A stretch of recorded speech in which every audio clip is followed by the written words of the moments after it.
আজকে ক্লাস এখানেই শেষ।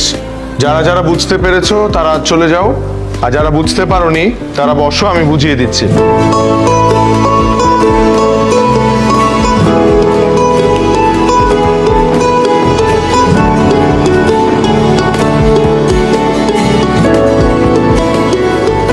স্যার,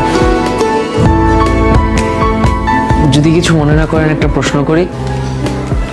নিশ্চয়ই মনে করার মতো কোনো প্রশ্ন করবে। জি স্যার। আচ্ছা, তোমাদের এই মনে করার মতো প্রশ্নগুলো কি শুধু আমার জন্যই, নাকি অন্য টিচারদের কাছেও করো? শুধু আপনাকেই করি স্যার। আপনাকে প্রশ্ন করা যত সহজ, অন্য টিচারদের প্রশ্ন করা এত সহজ না। আচ্ছা ঠিক আছে, বলো কি প্রশ্ন। এই যে এত কিছু শিখে এদেশে কি লাভ? মানে? আমার বাবা লেখাপড়ায় ভালো ছিলেন, কিন্তু দুর্ভাগ্যবশত ভালো চাকরি জোগাড় করতে পারেননি।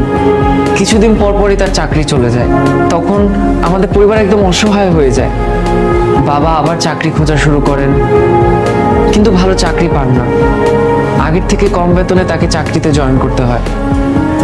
তখন আমাদের ছোট থেকে ছোট বাসায় উঠতে হয়। জানেন স্যার, আমাদের খাবারের তালিকায় মাছ মাংস একদম বাদ পড়ে গেছে। এখন খাবারে শুধু সবজি থাকে।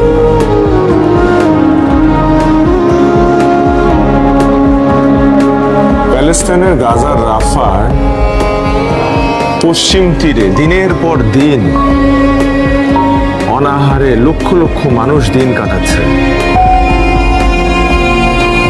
তাদের ঘরবাড়ি বলতে খোলা আকাশের নিচে ধ্বংসস্তূপ।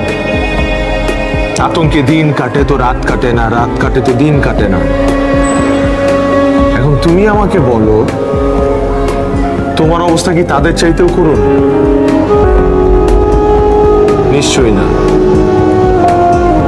তুমি তোমার বাবাকে সহযোগিতা করতে পারো, একটা চায়ের দোকানে বসো অথবা সবজির ব্যবসা করো। কি বলেন স্যার? মান সম্মান? মান সম্মান? আমাদের দেশ থেকে অনেক স্টুডেন্টরা দেশের বাইরে যায় পড়াশোনা করতে, তারা গিয়ে অনেক অর্জন করে। কই, তাদের তো মান সম্মান যায় না।